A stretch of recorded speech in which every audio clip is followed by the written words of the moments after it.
Le Green Souk, c'est un projet qui me tient bien à cœur parce que c'est l'aboutissement de toute une vie où j'étais très sensible et très engagée dans tout ce qui était écologie.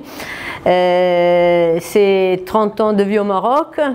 Le Maroc m'a donné beaucoup, donc je voulais en retour faire quelque chose avec et pour.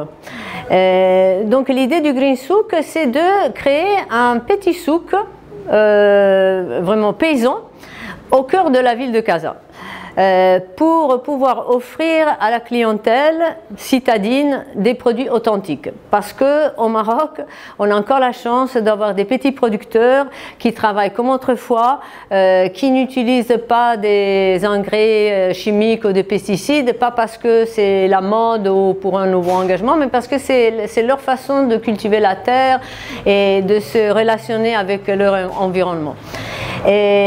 Et c'est des produits qui existent, mais c'est très difficile pour les gens de la ville d'arriver à avoir accès à ces fruits, ces légumes, ces produits du terroir.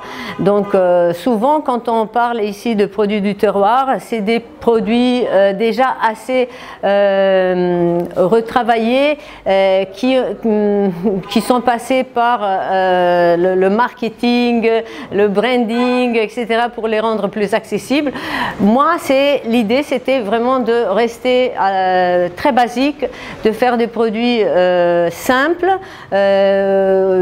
donc avec des labels, vraiment le strict minimum, la confection, la plupart des produits sont en vrac, mais authentiques et vrais.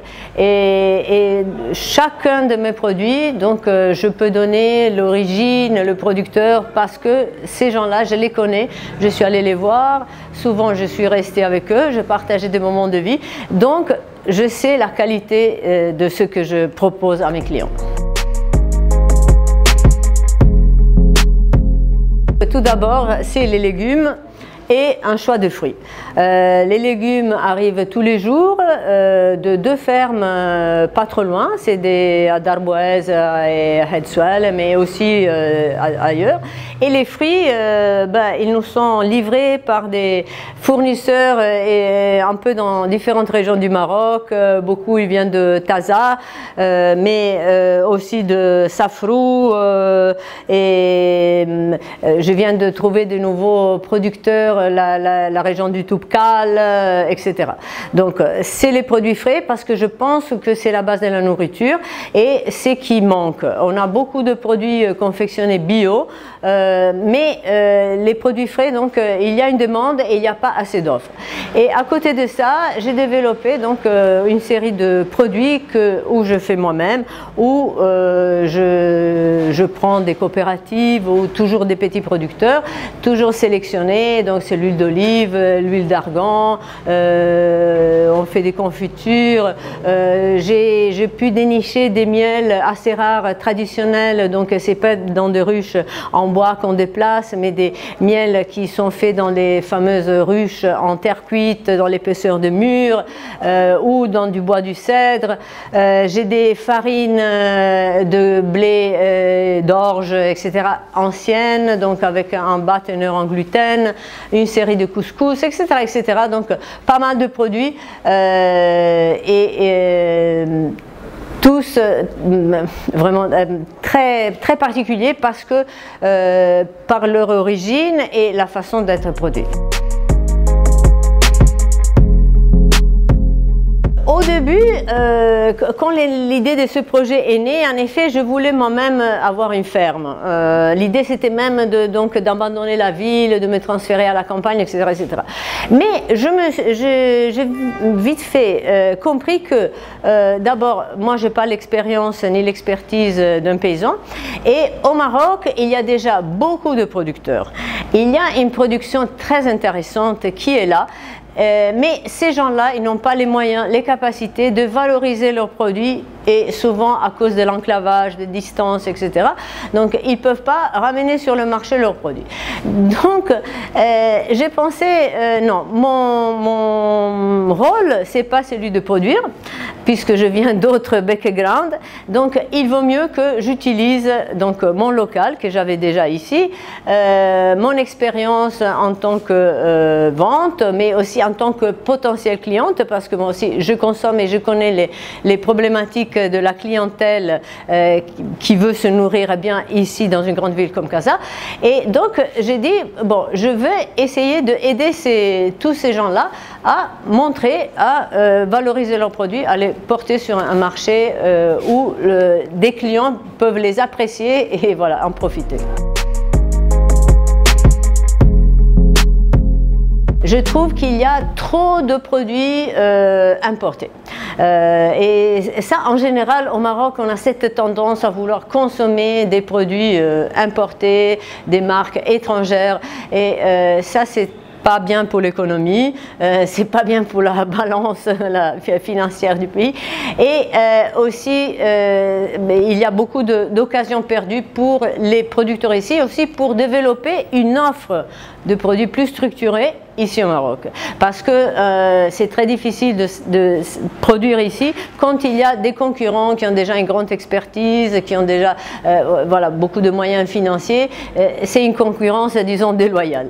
Donc d'abord, je trouve que trop de produits à l'importation et ça crée aussi des produits très chers. Donc la vision du bio comme un produit d'élite, un produit de luxe. Le bio, non, parfois c'est vrai, il est un peu plus cher que le produit conventionnel. Parce que justement c'est un produit de qualité dont la production est assurée selon certains protocoles, etc. Mais quand même, il faut essayer de le démocratiser parce que c'est la voie où il faut aller se diriger. Donc ça doit être une vraie alternative globale aux produits conventionnels. Sinon, s'il doit rester un produit d'élite où en plus donc, le prix est souvent lié au packaging, à la recherche d'images, etc., plutôt que au vrai prix du contenu. Voilà. Donc ça, moi je trouve, c'est toute une tendance qui s'est installée depuis, je pense, la fin de la dernière guerre mondiale, mais c'est une ruine parce que là, on est tous malades, on souffre de beaucoup de problèmes de santé, le Covid les a mis en évidence, et on consomme des choses juste parce que il y a une jolie boîte, parce que donc le bio ne doit pas suivre, parce que le vrai bio, c'est pas simplement ne pas utiliser des produits chimiques, mais c'est aussi un respect pour les humains à tous les niveaux, donc le producteur, le consommateur, etc. et aussi l'environnement. Donc c'est du fair trade. Et il faut que c'est pas un produit qui doit être créé et vendu pour faire du business, pour faire de l'argent, parce que sinon on retombe dans la même logique du produit conventionnel. Juste c'est un produit où il ne rentre pas des produits toxiques, etc. Mais il faut voir un peu plus large. Donc je trouve que le bio au Maroc, il y a du bio déjà présent au Maroc et c'est ça qu'il faut valoriser, mettre à l'avant et développer. Bien sûr, là aussi il y a des idées préconçues comme quoi les Marocains ne sont pas sensibles au bio. Non, pas du tout, je peux vous assurer. Les Marocains, ils sont très sensibles, ils connaissent très bien les enjeux de santé et c'est à tous les niveaux des couches sociales. Donc même les gens plus populaires qui ont peut-être moins accès à certains types d'informations, etc., ils savent très bien. Malheureusement, parfois, ils sont obligés de consommer des produits de qualité très basse parce que c'est une question de prix.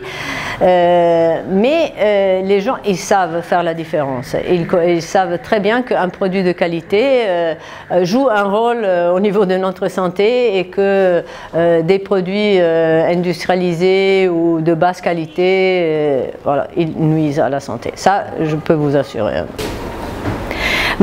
Écoutez, moi je ne peux pas me plaindre, je n'ai pas vraiment des gros problèmes.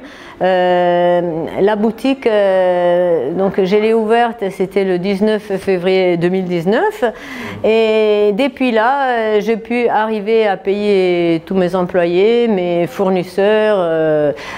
Bien sûr, je n'ai pas un grand bénéfice, mais ce n'est pas le but de ce projet, c'est plutôt de créer un mouvement, de développer un concept, une idée que peut-être d'autres ils peuvent copier, développer, etc. Franchement, au niveau des clients, j'ai trouvé un accueil chaleureux et inattendu. Souvent, surtout au début, les clients ils venaient me demander: mais Christina, ça va, tout va bien, parce que si vous fermez, c'est un gros problème pour nous. Donc j'ai eu un soutien psychologique et puis un grand rapport d'amitié avec mes clients, parce que autre chose, je trouve que ça c'est une tendance qui se développe aussi en Europe. Les gens ils en ont marre de supermarchés, de cette interaction mécanique et très froide entre des opérateurs. Donc c'est quand même important, surtout dans un quartier comme Gautier où les gens ils marchent dehors, il y a plein de petites boutiques.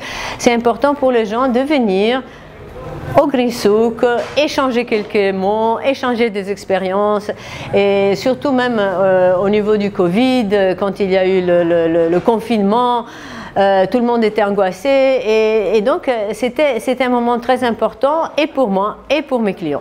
Donc c'est très important ces petites boutiques de proximité, le rôle, parce que ça crée une communauté, ça crée des échanges humains, c'est très important.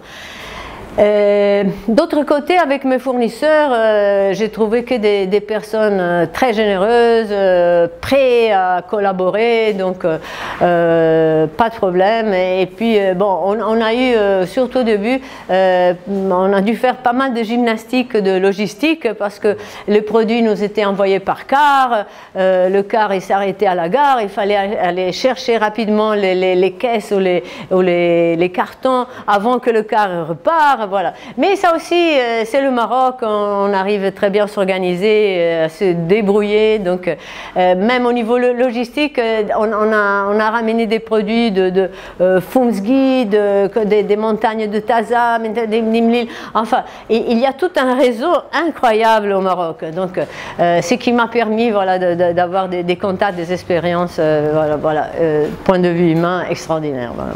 Donc, je ne peux pas vraiment parler de problèmes. Bien sûr, c'est beaucoup de travail, on n'arrête pas et j'ai toute une équipe derrière moi qui travaille parce que c'est pas facile, il faut toujours recommander, il faut aller chercher, il faut aller contrôler les producteurs, en chercher des nouveaux, donc c'est pas un travail de téléphone où on fait une commande, la chose arrive, voilà, tout se passe. Là, c'est vraiment un engagement personnel entre êtres humains, mais c'est ça le charme et je pense que c'est aussi cette idée est bien passée aux clients et donc tout le monde participe et tout le monde est content, je pense. Voilà. Écoutez, comme j'ai dit, donc ce projet-là ne me donne pas un grand bénéfice, mais me donne beaucoup de satisfaction. Et là, on va presque terminer bientôt la 3e année. Je vois des fournisseurs à nous qui ont renouvelé leur maison, d'autres qui ont commencé à en bâtir une nouvelle. Je suis très fière qu'avec notre travail, on ait pu contribuer au développement de certaines familles qui peuvent maintenant donc construire une maison, améliorer leur niveau de vie, assurer un futur peut-être à leurs enfants meilleur. Donc voilà, c'est dans cet espoir, voilà, et c'est pour cela qu'on continue à travailler. Voilà. Madame Priscilla, merci beaucoup. Merci à vous. Au revoir. Merci.